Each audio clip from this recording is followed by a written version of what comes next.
People who hate me are mostly people I think that don't like me because, I'm not like the typical, what Brazilian Jiu-Jitsu is supposed to be. And because we're doing something different. We came in and we started leg locking people, and people always hate something that's different. When Eddie Bravo first started coming out with his stuff, everyone hated it because it was different. People just are always skeptical of things that are different and don't like them, and then eventually they learn to accept them.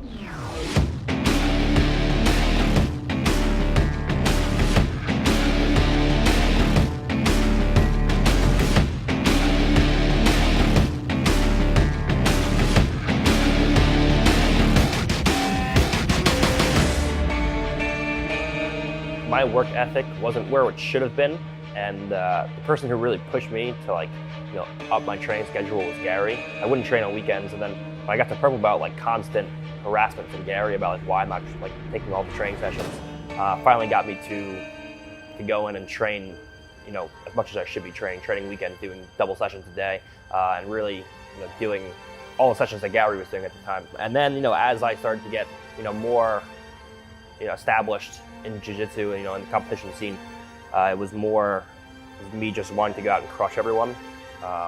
People just talking shit and never believing that I was good. I won, a bunch of EBIs, I submitted a bunch of people, and everyone just still not giving me the credit that I felt like I deserved. So, that was a big part of it, was just going in and crushing all the top level guys, because everyone was just like, fuck, Gordon, he sucks, no matter what I did. I feel like, it's my home now. I feel like that's where I belong.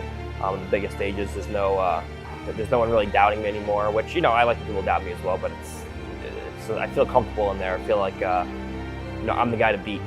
So I go in and, everyone's watching me, and I like that. I like to impress people. I like to, draw crowds. I'm not a shy person. I like to, I walk out on stage and I see, 1,000, 2,000, 3,000, 8,000 people, and, I get excited. That excites me. I like to impress people. So, the more buzz I have around me as I go in, at Nogi Worlds, everyone's there taking pictures, as matches are happening. I like that, so it's all fun for me.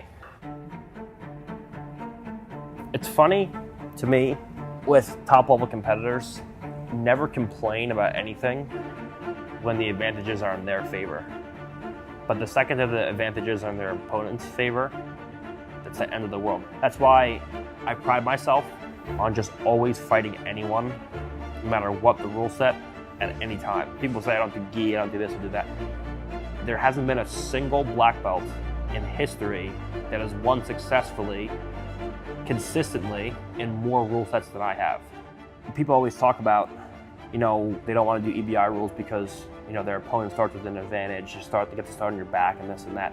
It's like you get to start in the same position as they do. If you look at most jiu-jitsu matches, it's stall, stall, stall, explosive movement, score a point.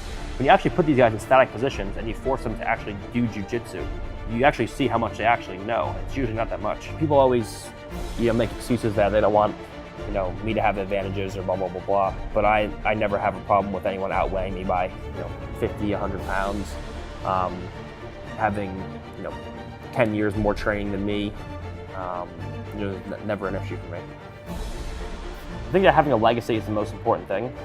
I think there's a lot of people that come in and get comfortable with winning a few things, here and there. They win a World, they win an ADCC, and then they kind of relax.